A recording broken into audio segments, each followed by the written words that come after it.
नमस्कार, आप देख रहे हैं लोक सेवा न्यूज। मैं हूं आपके साथ रजत त्रिपाठी। आज पूरे भारत में एक ही सवाल गूंज रहा है, किसान आंदोलन का अंजाम क्या होगा?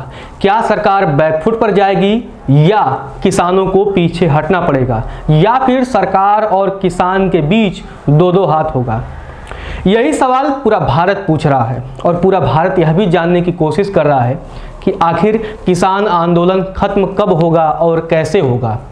दरअसल किसान आंदोलन अब किसान आंदोलन नहीं रह गया है, यह धार्मिक आंदोलन बन चुका है, कट्टरता का आंदोलन बन चुका है। 26 जनवरी को जो हुआ वो कतई बर्दाश्त नहीं किया जा सकता है। अब किसान जो नेता हैं, जो तथाकथित किसान नेता हैं, वो भी इसे अपने ईगो की बात बना चुके हैं। तो कल राष्ट्रपति के अभिभाषण के बाद यह स्पष्ट हो चुका है कि सरकार भी किसी कीमत पर जो बिल है उसे वापस नहीं लेने वाली है, क्योंकि राष्ट्रपति ने अपने अभिभाषण में वो सारी खूबियां गिनाई जो सरकार किसी कृषि बिल की गिनानी चाहती थी। और राष्ट्रपति का अभिभाषण जो है वो दस्तावेज होता है, सरकारी दस्तावेज होता है, उसे बदला नहीं जा सकता है। ऐसे में अब क्या चारा है? क्या सिंघू बॉर्डर, गाजीपुर बॉर्डर पर जो हालात हैं वो ऐसे बने रहेंगे? किसान अगर दिल्ली की तरफ कूच कर रहे हैं तो उन्हें कैसे हटाया जाएगा? क्या फिर से एक बार पुलिस और किसानों के बीच हाथापाई हो गई, लाठीचार्ज होगा और तरह तरह की चीज़ें होंगी जो नहीं होना चाहिए? ऐसे में अब कुछ सवाल और कुछ जवाब हम आपके लिए लेकर आए हैं, जिन्हें आपको जरूर जानना चाहिए कि आखिर किसान आंदोलन को खत्म कैसे किया जा सकता है, किसान आंदोलन का द एंड कैसे होगा और दोनों पक्ष कम से कम संतुष्ट रहे, सरकार भी संतुष्ट रहे और जो किसान प्रदर्शनकारी हैं, तथाकथित किसान प्रदर्शनकारी हैं, क्योंकि किसान तो ये लोग हैं नहीं, और ये बात कहने में मुझे कोई हिचक नहीं है, कोई दबाव भी मैं महसूस नहीं कर रहा हूँ। तो जो सबसे पहली बात है कि सरकार क्या करके किसान आंदोलन को खत्म कर सकती है। सरकार भी लगातार किसान नेताओं से बातचीत कर रही है, लेकिन सरकार कुछ ऐसे कदम सरकार को उठाने चाहिए जिससे इस आंदोलन के रुख को मोड़ा जा सके। और वो रुख क्या हो सकता है? आपको याद होगा कि कुछ ऐसी योजनाएं होती हैं जो केंद्र सरकार पास कर देती है लेकिन राज्य उसे लागू नहीं करते हैं। हालांकि संसद द्वारा पास किए जाने वाले जो भी कानून होते हैं वो राज्यों को लागू करना पड़ता है, लेकिन दिल्ली के मुख्यमंत्री ने जिस प्रकार बीते दिनों अपने विधानसभा में कानून के खिलाफ प्रस्ताव पारित किया और कहा कि ये कानून दिल्ली में लागू नहीं होंगे, उसके बाद एक बात तो क्लियर है, केंद्र सरकार को किसान नेताओं से स्पष्ट कर देना चाहिए और देश से भी ये चीज स्पष्ट कर देनी चाहिए।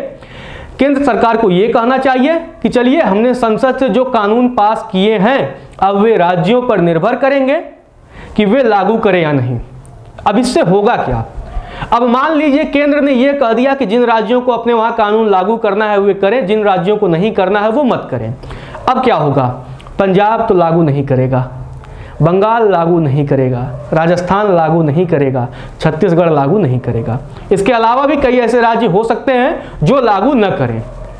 अब कुछ ऐसे राज्य भी हैं जो निश्चित ही, क्योंकि केंद्र द्वारा पास किया गया है, मोदी सरकार द्वारा पास किया गया है, तो वे उसे जरूर लागू करेंगे। यूपी कर लेगा, मध्य प्रदेश कर लेगा और कई राज्य कर लेंगे। हो सके बिहार भी न करे, क्योंकि नीतीश को राजनीति का एक बेहतर मौका मिल जाएगा और वो अपनी खोई जो उनकी विरासत हिलती जा रही है, डगमगाती जा रही है, उस विरासत को वे फिर से किसान आंदोलन, तथाकथित किसान आंदोलन के जरिए बचाने की कोशिश करें। अब अगर पंजाब में लागू नहीं हो रहा है तो जो पंजाब के जो सिख लोग प्रदर्शन कर रहे हैं, सिख फॉर जस्टिस वाले लोग जो प्रदर्शन कर रहे हैं, वे लोग वापस लौट जाएंगे सिंघू बॉर्डर से।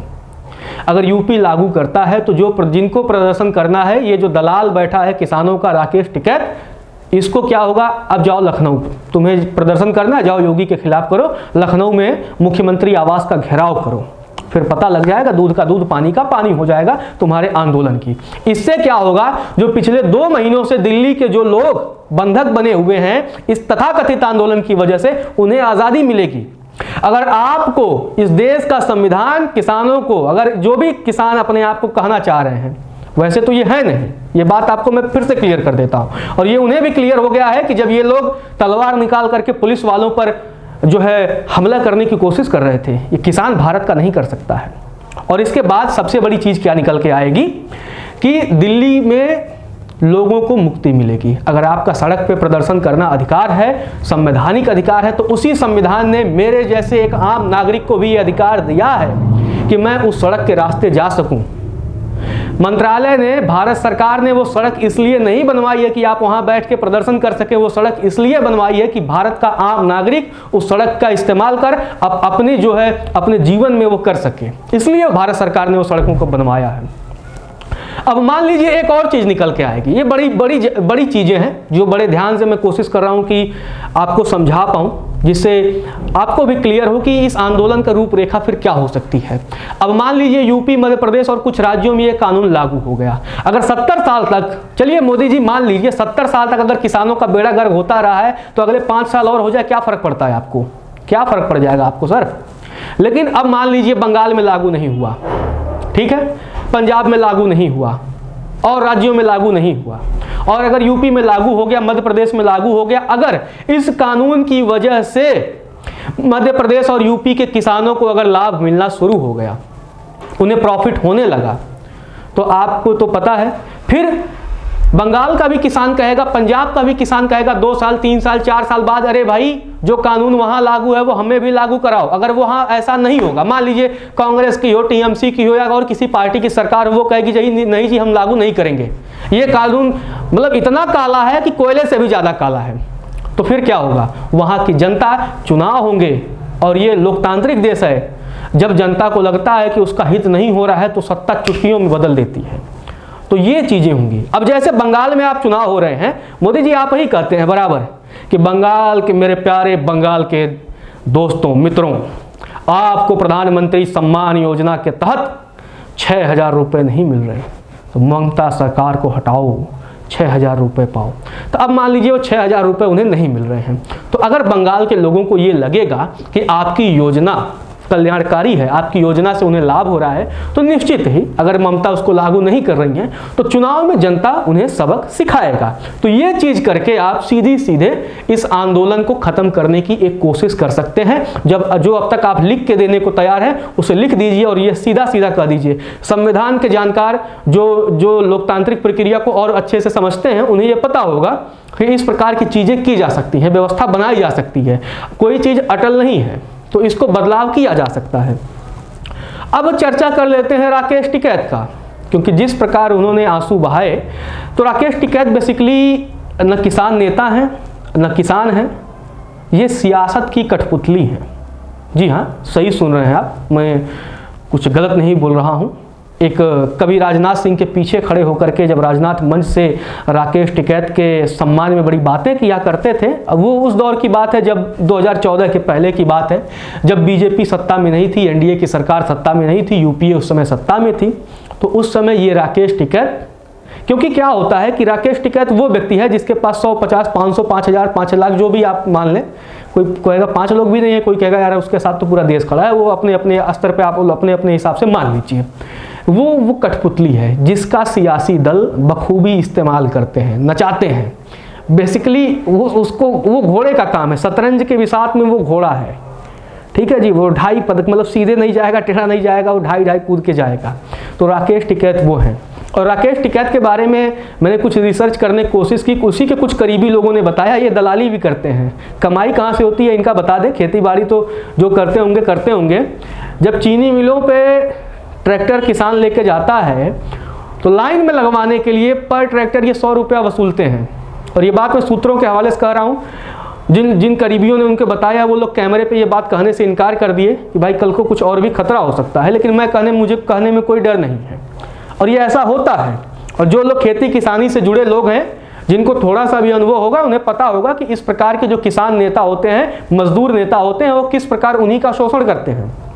और इसके बाद जब आंदोलन होते हैं तो जिनको पता होगा, कई उत्तर प्रदेश के खासकर जानने वाले लोग बहुत अच्छे से जानते होंगे, जब चीनी मिलों पे ये तमाम तथाकथित मजदूर संघ वाले और ये किसान संघ वाले जब प्रदर्शन करते हैं, बाद में जब चीनी मिल के मालिक के साथ बैठक हो जाती है, वो प्रदर्शन खत्म हो जाता है।